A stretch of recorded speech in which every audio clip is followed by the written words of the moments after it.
All right. Well, great to be here with you, Baron, at Tooting Market. Thanks for taking the time. And I thought we could start by talking a little bit about the background and the history of the market. I know there's been some interesting characters here over the years. You've been running for a long time here in Tooting. But yeah, could you introduce yourself and the market? Sure, of course. My name is Baron. I'm the manager of Tooting Market. Tooting Market is one of the oldest covered markets in London. This particular structure has been here since 1930. There have been markets in Tooting earlier, even late 1800s. I think 2 of them have burnt down. This particular one was on the site of, they have some kind of, anyway, I can get all the details. I don't have all the details. But yeah, that's fine. But we are doing some research into the history of the market. Our objective is to make Tooting Market a destination because it has an incredible grouping of people over its history. And I need to kind of get to the bottom of what is fact and what is fiction.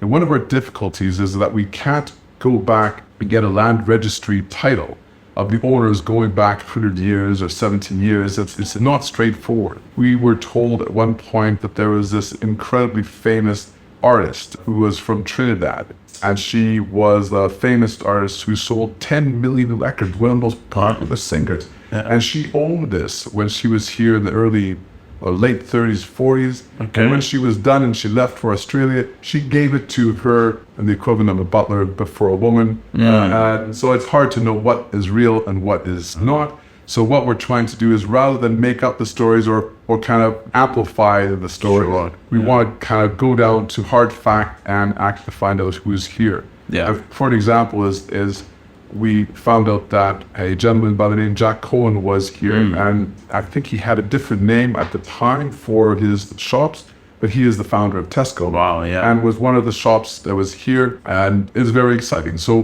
what we've done is we've cross-referenced the post office code. We have listings of all the people inside the market at various times according to the post office or the telephone records, and we can actually cross-reference. So rather than having stories, we can say, yes, this gentleman was here, these people were here, and there were some really interesting characters over it. Okay, wow, yeah. And I guess for the community, they might, know, they might feel, oh, we've always gone to the market, we've always gone to Tooting Market if they've been here for a while. And they might have stories as well. Have you heard anything from people coming up to you and telling you? We have some fantastic stories. And we have some old timers who are in their 80s who talk about this stuff. And again, I don't know what's real and what's kind of merged, because we have the market next door, and we've got our market, and we've got everything that's gone between. And even within our market, in the last 15 years, we've gone from a market where in the Totterton Street, the entire section used to be a fishmonger, butchers, and there was probably a third of the market was dedicated to fish, meat, and what you would expect to be a traditional market. And in the last 15 years, we've seen a transition, partly because we had a manager here for over 10 years who used to manage Camden Market. And so what happened, he took the kind of management techniques and the strategies of Camden Market, applied it here, and brought in more of a diverse grouping of retailers, food, and just to create a balance of offering to the public. Yeah, great. And how long have you been with Tooting Market? I have been here now since shortly after the pandemic started. So the pandemic was March 2020. Yeah. So I have been here since April. Oh, okay. Yeah. So that's interesting times. It has been a character building process. Yeah. And I have to say, I would be very happy if the other manager was carried on, but he pursued life in America. He went back to the States with his family, but he left everything here for us. We have a fantastic team, and I've been able to work on his success and everything that he's done to the market. So my main objective was not to mess things up, to try to tweak and help us through the difficult and challenging times any business can face. Yeah, I can see that. Yeah. Oh, great. And talking a little bit about recent history during COVID, for someone who maybe didn't visit the market at the time, was it business as usual? I suspect not. We had a very scary time where it felt like the end of the world. People were listening to everything the government said, everything that politicians were said, this is what it is.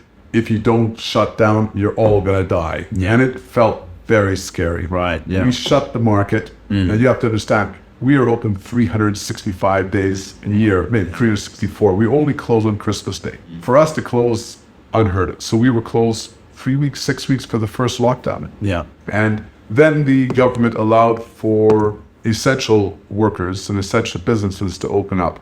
Now, all of our retail, all of our people who are dealing with retail and gyms and all that stuff, hairdressing, remained shut. And that was really devastating for them. But our fruit and veg guys were able to open up. Our food takeaway businesses were able to open up. And even eventually the takeaway alcohol was able to open up. And that allowed them to survive. And then eventually I think people were allowed to come in, get their stuff, and leave the market. So it was a very different market. It was open, yet it was the ghost town. There were a few key people who were working, and everyone just put their head down, worked hard, and just really didn't think much about next week, next month, because it just seemed that who knows what was going to happen. And it was just a very difficult time. Yeah. And since then, you've seen, I mean, now when I go to the market, it seems like it's full on activity. Are there any sort of remnants from the pandemic? Anything that you've seen? Or people are still not, going back to this kind of behavior or this kind of business? Well, I think we had lockdown, then we opened up, then we had lockdown, then we opened up, then we had lockdown, and we opened up. And it has taken a long time. The general behavior of the customers still have not returned to normal, especially the age group of 50 plus, 60 plus. We just don't see them here like we used to. This used to be a place, and still remains a place, for people who want to come down and just spend a few hours, have a cup of tea, have a cup of coffee, rummage, spend the time. We've lost that kind of older shopper. They still come, but not the way they used to. Have a younger customer base now because of the COVID, and because the older group was gone, and because we had the alcohol that was being served as takeaway. The younger crowd discovered us, and that has prevailed. And the younger crowd means all contactless payments. I don't think anyone uses cash. I mean, I'm sure there's some cash, but where prior to the pandemic, it was between 50 and 70% cash. Now I'd say it's maybe 80% contactless or a card, and just a little bit of cash. Yeah. No. Okay. Interesting. So because of the shift in demographic and the customer base, you've seen acceleration even more so towards no cash payments. Okay. Interesting. And has that, is the market safe in general? I mean, I'm sure it is, but with the removal of the cash, maybe there's even less a risk of crime. We try to keep a very clean market. We pride ourselves in cleaning it very well. During the pandemic, we bleached it every day. I mean, it was ridiculous, the sheer amount of disinfecting that was done on a daily basis. Yeah. We put all the signs, we still see the signs on the floor. There's still remnants of where face masks. I sometimes want to pull them off. It's almost traumatic. It was very difficult for some of the traders over this time. I mean, these are guys who've been here since 1960s. It's multi-generation. There are others who've been here 10 years, 20 years. We've had a couple pass away. We've had the full gamut. We've had the whole soap opera of life playing out here in this market at a micro level. And probably the best and worst of human nature playing out alongside of it. And I have to say, I'm exceptionally proud of our traders. I'm exceptionally proud of the community. I love the fact that people want this space. They want to come here.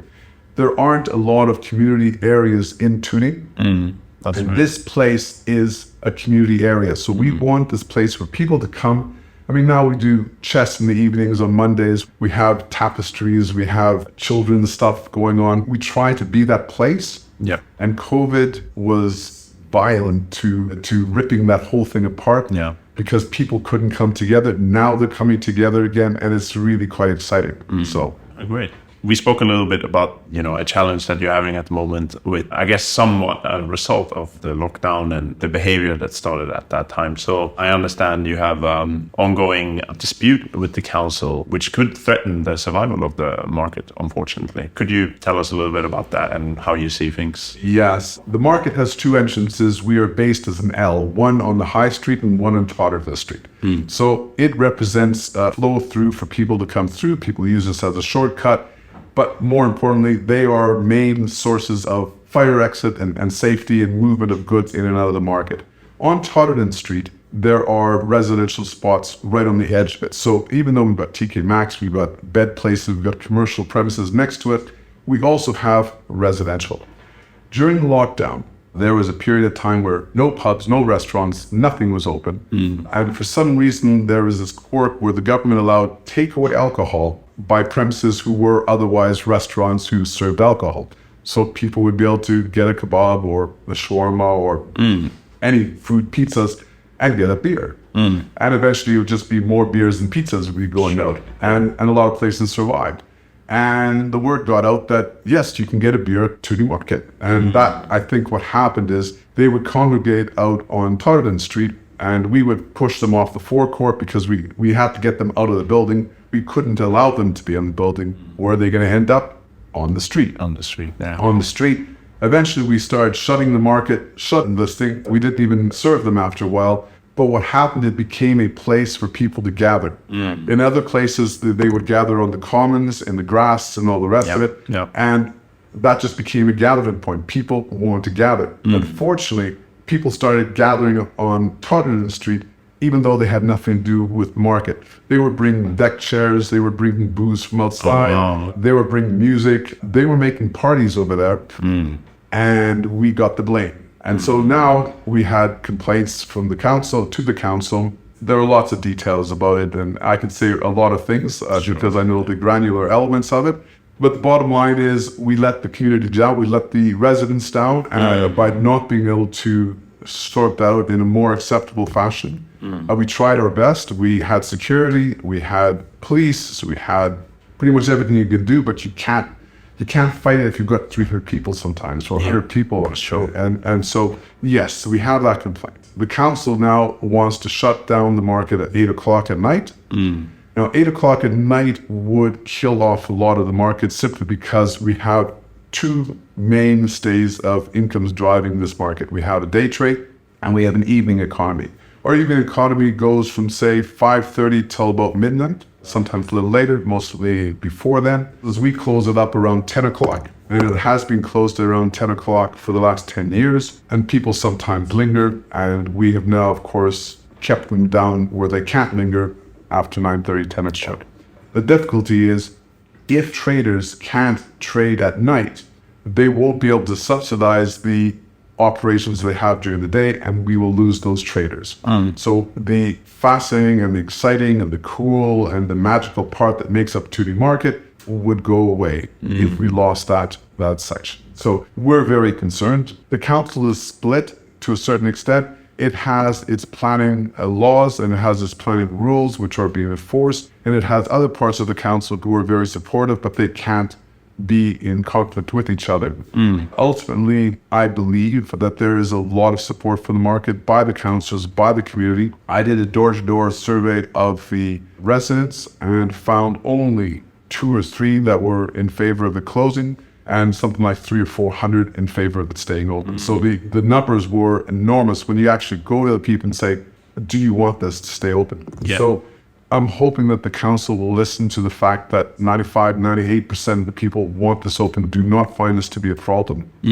And that's my hope. So we've put forward our case, and I hope that we're successful. Yeah, okay. Thanks for explaining that. And before COVID, were there frequent complaints at all about the market being open too late or anything like that? I've only been here for the last 2.5 years, but from what I understand and what I've looked through the paperwork, I haven't received or seen any complaints. The people in the past, they must have said something, but I've never received anything. I've asked the previous manager, but she's not aware of any formal complaints. So there may have been grumblings.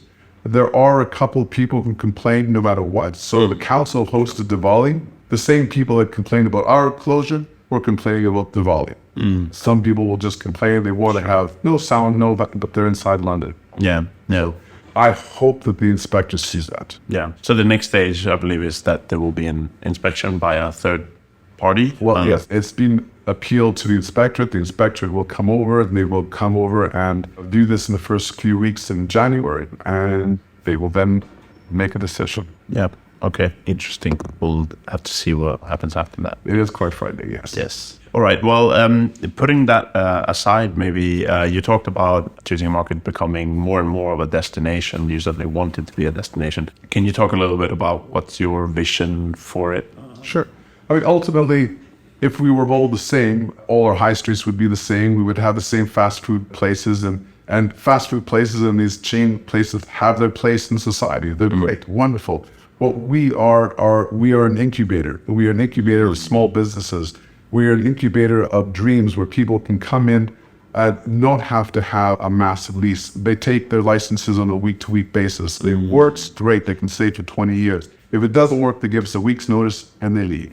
And so what we want is to be able to highlight the history of the people who have been successful, the Jack Cohns of the world, I don't have the names at the tip of my tongue yet, but these characters have come through and made a real mark in society, who are hosting auctions here, who are hosting concerts here. We want to be a place where we can hold events, where key people can come down, talk, they can make their presentation. I'd be happy to have comedy nights here. I'd be happy to have musical nights. I'd be happy to have more live music, anything that'll bring people here as an event. But as to the historical accomplishment, we have the blue plaque for the immigrants on our building, and we want to basically distinguish ourselves from the rest of the high street and say, look, we are a part of history. Come down, take a look, see what we've got. Because what was history in the past and what's right now is going to be history in the future. Take a look at our history in the making right here, right now. Great. And do you think it will be, now you mentioned a few different events and so on, do you think that will be the main, maybe not the main focus, but a big part of it will still be driven by food and beverage, I guess, to a large extent? Well, we have the two markets kind of thing, the two economies. We have a day trading, so we start at 7 o'clock in the morning. The fruit and veg guys are out there 7:30. We've got our breakfast thing, we've got our day traders, and that kind of curtails around 5 to 6. In the evenings, we've got the food and drink. And what I would like, or on the slower days, say Monday, Tuesday, Wednesday, to say we are an event place, we are a venue. And so we can bring in people who otherwise wouldn't come to the market, who can actually see the market. We can bring in different type of people and say, like, okay, we've got chess tonight, come and try some chess. Or, we've got Vivian Westwood, why don't you come and listen to her? Or we've got book signings. We've got a fantastic new book by a local artist who's doing, Amy Adams is her name, on the 19th of December. And she's going to be doing a fantastic look at history through photography. And she's got Jeff Simmons coming in, who does a lot of the walking tours through the area.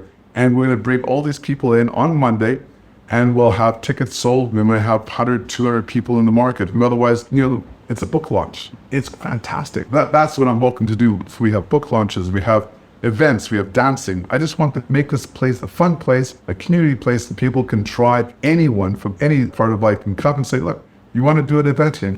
Give us a call. Let's try something.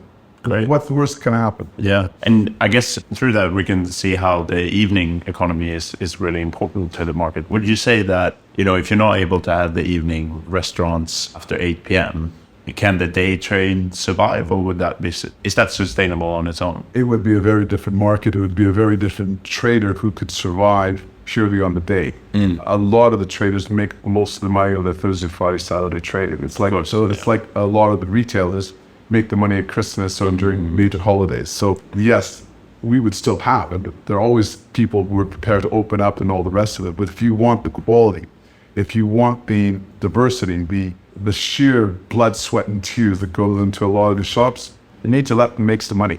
And people who are spending money are those who are working during the day and they come and spend in the night. Yeah. Those who are during the day are not going to be the same people who are going to spend during the night. It's just simple economics. Day people are day people. Night people are night people. Here, you go out, you want to go out with your family or partner, you want to have a nice time? Okay, have a nice lunch. Yes, but that's going to be a 5 or 10 or 15 pound affair. Go for the evening, might be 15, 20, 30 pound affair or more, whatever you want to spend. Yeah, so. And it just makes a difference. Yeah. I wanted to highlight, what are some regular things that you have on? You mentioned that you have chess on Monday nights? Chess every Monday evening. Yeah. It's a street chess. It's all timing. The whole game, everything has to be done. There's 2 minutes or 5 minutes. Right. And you go tick, tick, tick, tick, tick. Yeah. Very exciting, really cool. I think he's got 8 boards going. Anyone can join. There's no charge whatsoever. Just come down, enjoy the day. Okay, great. Any other things that you do on a regular basis? We do love art. There's a lot of stuff with children. So we have usually in the mornings from I don't know, 9 or 10 to 11, with young children like 2 to 5 years old doing artwork in the tables. We have tapestry, we have whatever seems to be going on today. So it is driven by the traders, driven by the public. So the public comes and saying, look, we'd like to try something. And I say, okay, try it. Simple as that. Yeah, our objective is to try to have something that is non-ticketed, that you can come in for free and enjoy it. Yeah. For example, we have all the football matches are on, it's free. We want people to come into the market and say, well, it's not interesting. Or someone's having a birthday party, or someone's having a party there. Great. And so Great. Yeah, we're open to thought. We're open to change. We're open to think. Okay. And if someone has an idea or they want to put on an event, they should contact you. Yes, please contact me. The normal email, it's admin@tootingmarket.com. Yeah. Drop me an email or give me a call or just pop in and have a chat. And they can Google Tooting Market and find the contact. Yeah, you can always get a hold of it through the website. Yeah. And the best way to keep updated, besides coming here, obviously, is to follow you on Twitter? Or? Yeah, we're on Instagram, we're on Twitter. Yep. And I think we try to show pictures of what we're up to. We try to have a colorful montage of the different characters. And yeah, it's fun. It's nice to know what's going on. We try to keep people in touch. Yeah, great. Thank you so much, Bernd. I'm sure our listeners can't wait to come down and enjoy a game of chess. Fantastic.